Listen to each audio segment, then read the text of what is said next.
Bonjour Audrey. Bonjour Raphaël. Vous nous parliez hier de la tentative de réintroduction en France de deux pesticides interdits, dont l'acétamipride. Les sénateurs ont voté dans la nuit pour cette réintroduction. Aujourd'hui, vous nous parlez d'un autre insecticide, à l'origine d'un scandale sanitaire, le chlordécone. Des victimes avaient porté plainte contre l'État, mais la justice a rendu un non-lieu en appel. Oui, cette décision de justice a été rendue lundi dernier. Nous étions très occupés avec la canicule, mais la semaine était décisive dans ce dossier du chlordécone parce que Santé publique France publiait 2 jours plus tard, mercredi dernier, donc une étude prouvant que plus de 80% des Antillais sont contaminés à ce pesticide qui servait à traiter les bananes contre un charançon. Il a été utilisé de 1972 à 1993 en Guadeloupe et en Martinique, quand bien même il était interdit en France métropolitaine depuis 1990. On le savait dangereux, mais pour des raisons économiques, son utilisation a été prolongée pendant 3 ans dans ces 2 départements d'outre-mer. Au début du mois, le 3 juin dernier, l'Assemblée nationale a adopté à l'unanimité une proposition de loi pour reconnaître la responsabilité de l'État et indemniser les victimes. On l'écoute. Je vais donc mettre aux voix l'ensemble de la proposition de loi visant à reconnaître la responsabilité de l'État et à indemniser les victimes du chlordécone. Le scrutin est clos. Votant 236, exprimé 236, majorité 119, pour 236, contre 0. L'Assemblée nationale a adopté.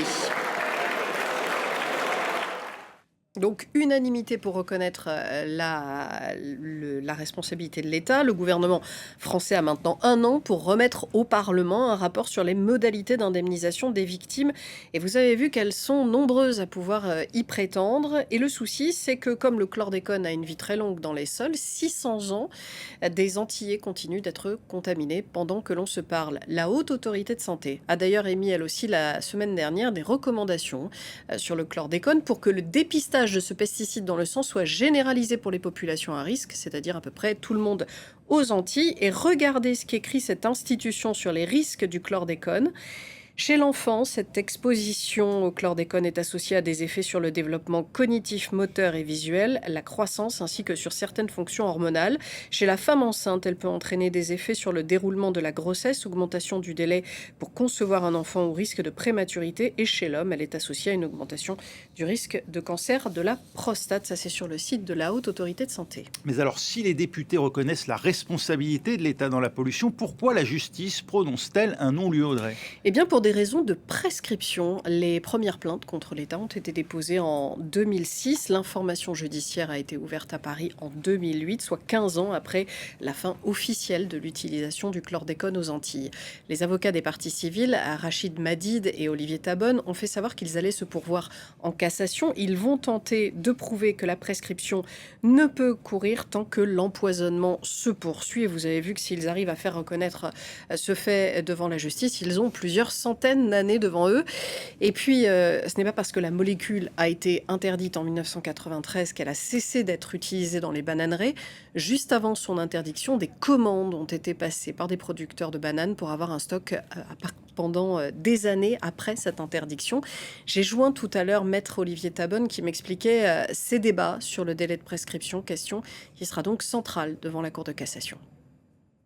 On conteste la lecture qu'a faite la Chambre de l'instruction de ce sujet de la prescription. L'élément le plus choquant de ce dossier, c'est que, en fait, la juge d'instruction puis la Chambre de l'instruction ont globalement considéré que c'était des infractions dites instantanées, alors que nous avons défendu que c'était des infractions continues, comme l'est cette pollution qui est continue.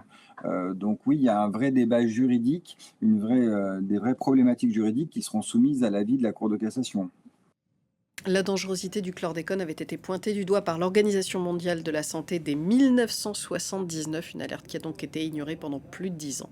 Merci Audrey, c'était Audrey Racine et donc ce scandale du chlordécone avec lequel on n'en a décidément pas fini.